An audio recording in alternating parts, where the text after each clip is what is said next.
And some international news now, remembering the deadly Easter Sunday suicide bombing that killed 253 people and over 500 people were injured.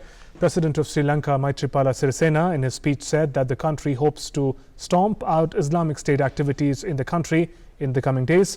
President Sirisena also said that he had asked the country's Defence Secretary, Hemasiri Fernando, and the police chief, Pujit Jayasundara, to resign following the attacks. Days after the deadly serial bombings left Sri Lanka in shock and grief, President Maithripala Sirisena confirmed that the alleged ringleader behind Sri Lanka's Easter Sunday bombings, Zaharan Hashim, died in the blast at the Shangri-La Hotel in the capital, Colombo. He also said that Zaharan Hashim, the top leader of the group National Tawheed Jamaat, NTJ, led the attack on the popular tourist hotel, accompanied by a second bomber identified as Ilham. The information came from military intelligence and was based in part on CCTV footage recovered from the scene. Hashim had appeared in a video released by the ISIS group after they claimed the bombings, but his whereabouts after the blasts were not immediately clear. Meanwhile, a series of resignations took place in Sri Lanka following the attack, killing over 250 people. Sri Lanka's top police official also resigned from his post over failures that led to the deadly Easter bomb attacks. The country's defense secretary had already resigned from his post. On Friday, President Sirisena met leaders of all religious groups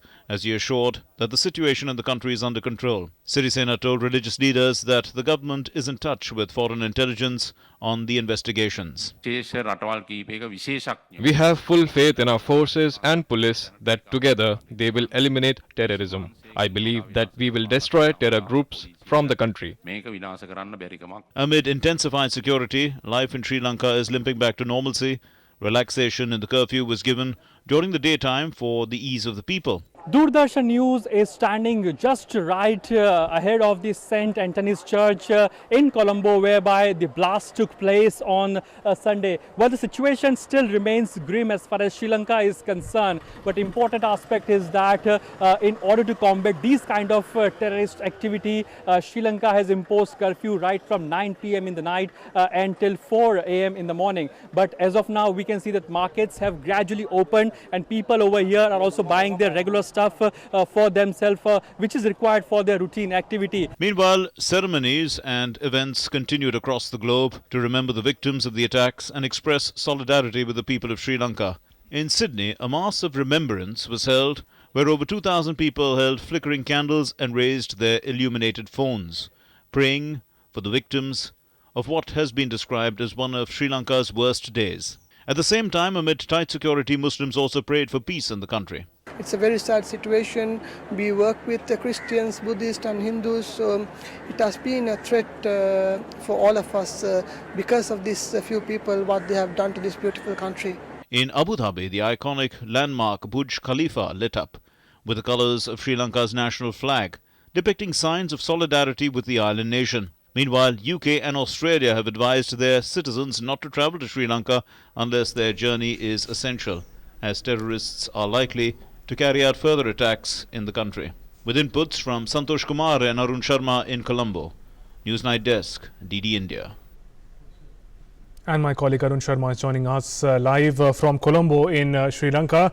Arun, thanks for joining us. After the deadly Easter bomb blast, disturbing updates have been coming from the island nation, whether we talk about seizures of explosive, the ongoing curfew, or the arrest of number of convicts in this particular case. And we just heard that some explosives were seized also in Ampara town. Just give us an overview of what is the situation like in Sri Lanka as of now.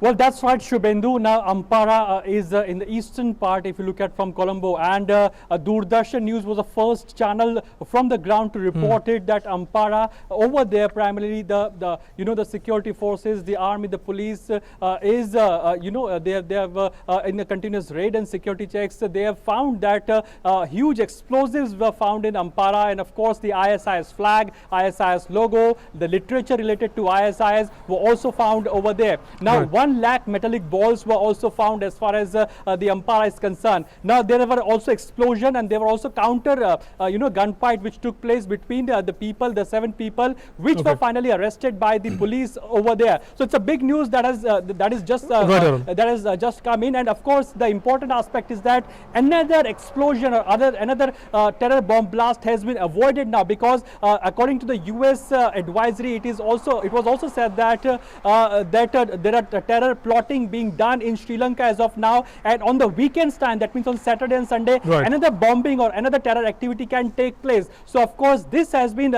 stopped right away in Ampara, whereby 7 people have been arrested, and these links are of course to the IS as well. So right now let me show you, Shubhendu, that in next 15 minutes the curfew will be imposed here in Sri Lanka. That means from 10 p.m. and the roads over here you can see in Sri Lanka, they're completely vacant, and this is the place where I'm standing. Right 100 meter behind me is the Hotel Cinnamon, the Hotel Shangri-La. They all are here in this one line, and this is the place where actually the blast took place on the Easter. Right now this is a posh area, this is a busy area, but which as of now has completely turned into a ghost city as of now. It's an important update that 7 people have been arrested by local police based on intelligence input, and of course another terror activity has been stopped. Right, Arun, now as you mentioned that the curfew is going to be imposed from in a few minutes at about 10 in Colombo. Now given the number of people, the suspects that are arrested every day, more and more numbers are added to the list, and the fact that explosives are still being seized, is it also pointing towards perhaps a bigger conspiracy that was planned by the terrorists and not just the deadly Easter Sunday attack?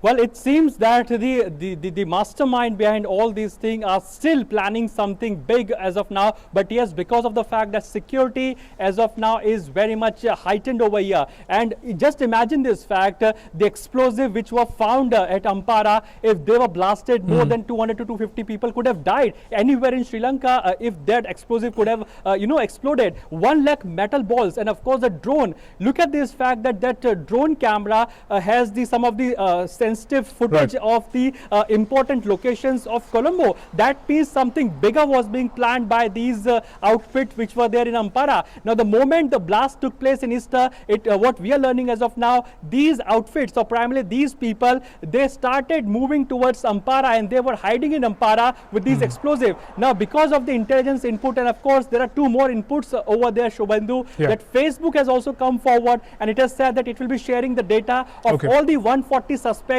with all whom these 140 suspects, whose primarily the Sri Lankan government is talking about, who were they in connection with, who were their networking Arun, on also, the social media website. So Facebook has also started sharing the data with the Sri Lankan government. All right, Arun, very briefly, if I can also ask you, we know that in this deadly attack, several Indians also lost their lives, along with 253 other people, nationals of Sri Lanka, and also foreign nationals. If you can just briefly tell us about any advisory for people who are visiting Sri Lanka. We know it's a popular tourist destination as well. Any advisory for people in Sri Lanka or planning to visit Sri Lanka in the coming days?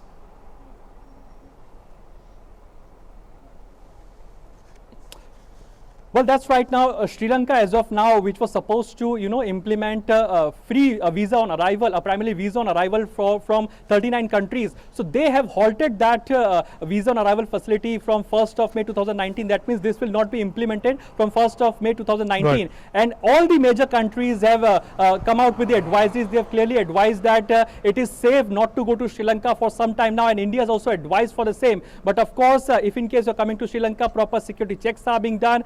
Again and again, re-verification is being done by the security officers over here, and that's the only advisory, that be at your hotel if in case you are in Sri Lanka. No need to come out. That's the primary advisory being advised by the Sri Lankan police as well, and from the Indian side, and all the major countries have come out with these kind of advisories. All right, Arun, appreciate you joining us with those inputs from Colombo in Sri Lanka.